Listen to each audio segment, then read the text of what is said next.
Hi there, I'm Claire Chancellor from Be Your Purpose Coaching. In the previous video, I talked about what you can do to attract in your yes clients and the importance of your message to be able to work with clients who really value your time. Today, I want to talk about an uncomfortable conversation, a difficult conversation about letting go of clients who are definitely not the right fit for you. I want to talk about how you recognize the difference in, pushing to make it work versus letting them go. And I want to highlight to you that if you are attracting in clients that are really pushing your buttons, then it is definitely time to get some coaching on that. But before we go there, let's open up the slideshow and let's get started on how you can recognize your yes clients versus your no thank you clients. Coach and a wellness professional, it is likely that you've gone into the business with that generous heart and that strong enthusiasm to be able to serve and help others be their best versions of themselves. Coaches are amazing at what they do, and the skill set within NLP or the healing modality that you have been taught, be it kinesiology, breathwork, spinal energetics, Reiki, all of those yummy modalities, you know that you can help your clients get results. But with that, you need to make sure that the clients that you're working with are willing and prepared to drop down their walls and barriers to be able to go on that deep inner journey, to be able to make the difference in their life. So it's not always the easiest job, but it can definitely be the most rewarding.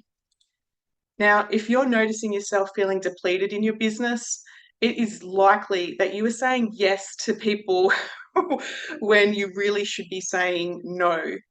Going down this path, you're going to find yourself resenting your business, and you're going to make it more difficult than it actually needs to be. That willpower and that drive, it does eventually create that burnout if you're saying yes to the wrong people. So there is a scale, and it is important to know your yes clients and the no thank you clients. It comes with experience to know the difference. If you've been in the business long enough, you are going to be able to really quickly recognize those people who are just going to take, versus the ones who are appreciative, all in, and ready for the change. So let's look at the difference between the no thank you client and the yes client. Now, great clients are going to make you feel energized. It's that type of client that when you wake up in the morning, you sort of go through your diary or your internal sort of schedule going, yay, I get to talk to such and such. You're going to feel invigorated by those yes clients. You're going to look forward to working with them. And in fact, you're probably going to notice yourself a little bit extra generous with those people because there's this sense of shared energy between the two of you. Seeing their text message or an email, there's an enthusiasm in your body, right? And both of you can agree, it's like, yes, let's make this big transformation. Great clients are definitely those who trust and participate in the process. It can be really uncomfortable exploring your vulnerabilities and opening up and sharing the challenges that you have. So when you have a client who's like, yeah, what I've been doing has not worked, I'm willing to try anything else, I'm willing to experience your type of coaching or healing modality, then that openness and that willingness is a big part of their solution, is like, yeah, I'm ready for change. So great clients are definitely responsive and respectful with the time that they share with you. Great clients are those who, again, are appreciative, yet you'll also notice they share similar values to you, a similar story or a similar life experience. So there is that shared drive and determination. So with this combination of the respect, the enthusiasm, the openness, the appreciation, you are going to be able to create fantastic results with clients and want to celebrate their wins. With clients like this, you are going to have an absolutely thriving, fulfilling business that really lights you up. So the question is though, can you tell the difference between your yes clients versus the ones that you're sort of like, I'm kind of pushing to make this work? Can you tell the difference? Because you will definitely notice in your body the no clients. Those no clients, your body's energy is just going to completely restrict. And it's sort of like, yeah, like this is pushing so hard to make it work. And there's going to be that middle line there of clients that are like, okay, maybe with a little bit more time, a little bit different perspective, maybe we can make this work. So let's have a look at those maybe clients, or the okay clients. So those are the ones that you push to make work. It seemed like a good fit at the start, whether you do a sales call or an initial session. It seemed like a good fit at the start, but you're noticing either yours or their enthusiasm drops. And you notice that they start to hesitate and hold back, almost like they're waiting for you to convince them that it's a good idea to change. It's these clients, they're definitely getting something out of your time with you and with the processes that you're doing with them. But it is likely that with these people, they are not quite the good fit. They're not quite ready for that really big leap of change that you can offer them. They can be those types of clients that are telling their partner and their friends, like, I'm doing something about it. I'm seeing the professionals. I'm doing it. And yet in the sessions, they're not. So if you have that kind of contrast, there's that hesitation. The next level on that, which is the one that I want to talk about today, the no clients. You know that if you are in a business relationship with somebody and it's a no client,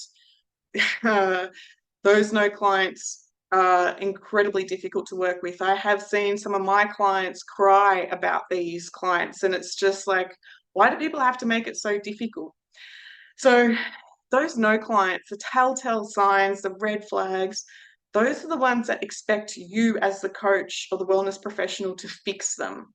They're just completely in that victim energy, and they're there in front of you because you are the answer. What you can do, you're the last hope, you're going to fix me. And if you don't, they're going to tell you that it's not working. Those no clients are overcritical. They come to their sessions and they vent and complain again that this isn't working. But the truth is, behind the scenes, away from the session, they're not actually taking any action. They're not taking any responsibility, yet they're willing to show up for the sessions and complain that what you've done isn't working for them. So it can be incredibly, like in my early days of coaching, that was like a kick in the guts kind of feeling. And I would work with that with my coach to say, and my supervisor to say, okay, what am I doing? Am I not showing up enough? And at the end of the day, we did my own coaching on that, on why I said yes to those clients. But ultimately, when you get rid of those triggers within you as the coach, you will lighten your energy so that you're not attracting in those clients that expect you to fix them. It tends to come from, and what I've noticed with my clients, it tends to come from childhood stuff of self-abandoning and making sure that you serve and help others instead of actually teaching the other person how to help themselves. Now, on a different wavelength, some no clients are repeatedly going to cross your boundaries, your agreements, your terms and conditions. These are the types of clients that are disrespectful about your time and your schedule. So whether they are texting you or messaging you, early on a Sunday morning, I have had that. Those clients no longer work with me after I've said, please don't, and they continue to. They're going to be disrespectful and want to try to cancel or move their appointment at the last minute. And again, I've had that, 10:30 at night, because they've booked in because they have booked in a client. So therefore their coaching session with the coach is less important because they're so hyper focused on their business. They're not actually showing up for themselves. So, if you're in that type of mindset performance coaching, you might enjoy working with somebody like that. But for me, it was like, thank you, no thank you, the relationship stops here. People who are the no clients, they're going to expect you to give more of your time outside of the session. So they're the types of clients that will send you the 4-page email about what they want to cover in a session, and vacuum up all of your time instead of actually bringing that to the time that they have paid for. So big red flags if you're attracting this and noticing clients who fit this description. You have to work through your own internal triggers to say, like, am I prepared and willing to put up with this? Do I need to have a difficult conversation with that person about, okay, let's backtrack, let's work out our boundaries again? But ultimately, if they continue to repeat this sort of thing, your time is so much more valuable spent elsewhere. If you have a no client, if you, as the coach yourself, you have a no client, if you are complaining about them, obviously confidentiality is in place, but if you were noticing that they are triggering you over and over again, you're talking to your supervisor or you're talking to your colleagues about them, going in circles, trying to find a new perspective on how you can better help them, how you can put your boundaries in place. Okay, sure. We all have that focus on growth and personal development, professional development, and we've got colleagues to help ourselves grow in our businesses. But if you're noticing that there is no solution, then that's a big red flag to say, okay, this is not a good fit for you. The other one, if you are sugaring up, coffeeing up, just to function in their sessions, if they're leaving you drained and depleted, this is another big red flag, because ultimately you are going to have to pay for other services just to keep you upright. So if you're having to go to the chiro or get acupuncture or whatever it is that you have to sugar up to focus for them, something's not right there with that client and that exchange of energy. Other things to consider with no clients, are they avoiding paying you? Maybe you've got a subscription payment and every single time the payment declines and you have to go and talk to them about it. Are they just avoiding you full stop? Then you need to be like putting their sessions on hold until they catch up with their payments. Are they treating you like an employee? I've heard clients talk about this experience where a client will show up and it's like, I'm paying you for XYZ and you are my employee. And it's sort of like, whoa, coaching, being in the wellness industry, this is a journey of mutual co-creation, walking along together, not necessarily one person being up on a pedestal. But if they're treating you like an employee, there's a bit of a power play going on, and that needs to, again, have an interesting conversation. Or, there's these patterns that are building up. It's like, yep, it's time to let you go. So the last one there on my list is you also know that when to fire a client when you, the coach, the wellness professional, are feeling like anxious or resentful about having that difficult conversation. It tells me that you've let these boundary violations go on and on and on way too long. The stress is building in you and your body is telling you that this is not a good fit.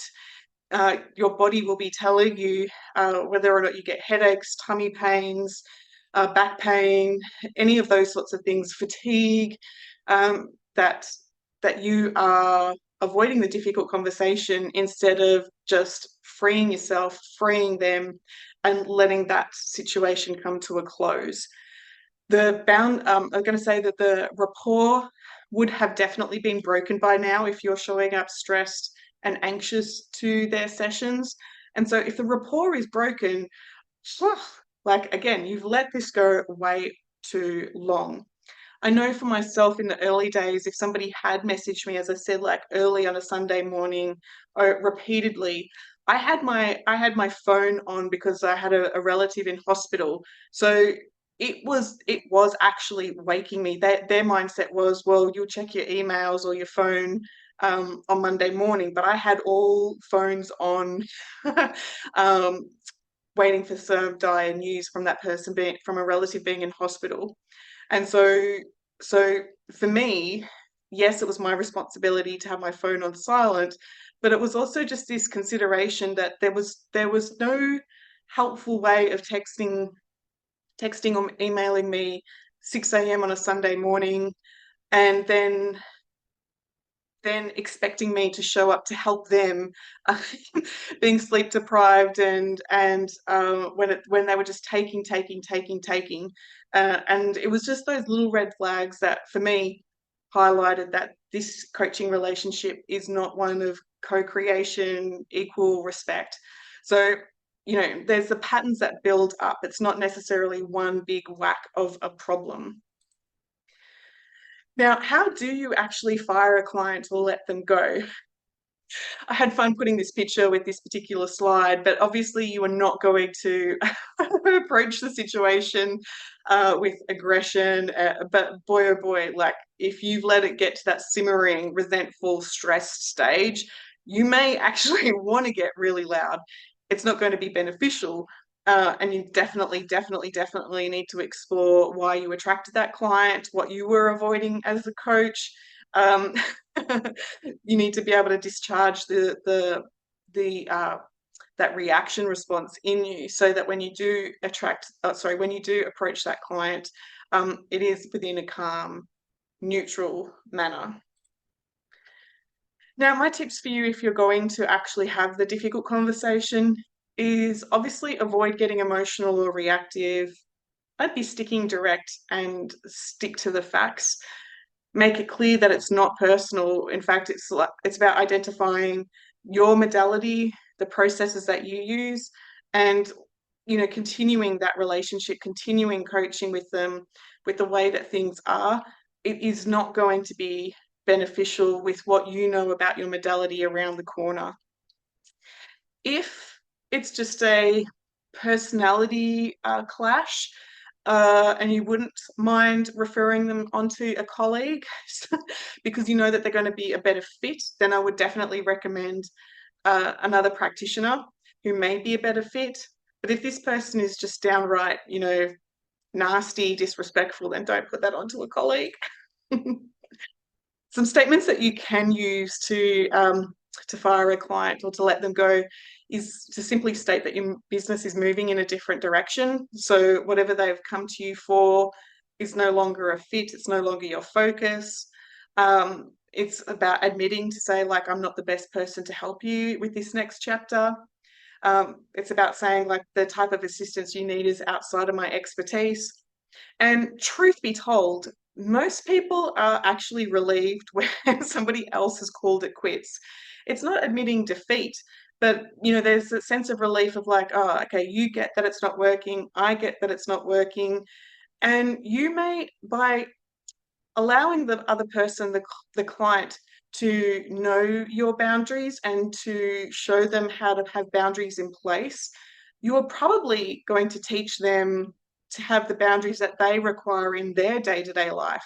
So if there's somebody who's been feeling powerless with their husband and they've been coming to you and they're not making changes, they're not calling him out on it, and you're like, you need to have boundaries, you need to have boundaries, you need to have boundaries, and they're just being incredibly difficult, this experience of putting in a boundary and saying no could actually be one of the best things that you could do for them. It's like, that was part of the coaching.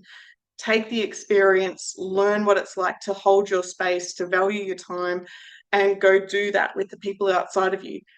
Of course, it's unlikely that you are ever going to hear from that client again, but it is a lesson for them. And also, if you've got a fear of judgment here, that the person's going to, criticize you, talk about you behind your back, that you let them go. Most of these clients are actually going to, once they've worked through why the coaching thing is not working anymore, they're probably going to actually refer clients to you, because there is that sense of respect that what you do, you are very confident and passionate about, and that what you deliver is exactly what you say you'll deliver. Keep in mind that you are a professional. You are running a professional business. You get to choose who you work with. Your clients are not the boss. They need your service. You are your own boss. So you're not the boss of your clients, but you are your own boss in your own business. And so at the end of the day, it comes back to what makes you feel good, energized, and working with those who, again, light you up, that has that equal respect, that value of your time, the appreciation. Because when you're working with people like that, you are going to notice that your sense of energy, inspiration, enthusiasm, not just in work, but it will show up outside of work. So you end up creating this work-life balance, feeling amazing at work, feeling amazing at home. And yeah, it is incredible to be among people, that community of clients that value what you do and reflect that back as you help them. It's a win-win. So I hope that's helped you identify any of the red flags that you've got with some clients, to help recognize why you're tolerating them, to basically get some coaching on any of that fear of judgment, fear of abandonment, fear of letting them go, fear of disappointing them. They're all limiting decisions from the past, and that is stopping you from having that rewarding business. I'm Claire Chancellor from Be Your Purpose Coaching. That's my dog snoring in the background, very professional. But I will talk to you later. Bye, guys.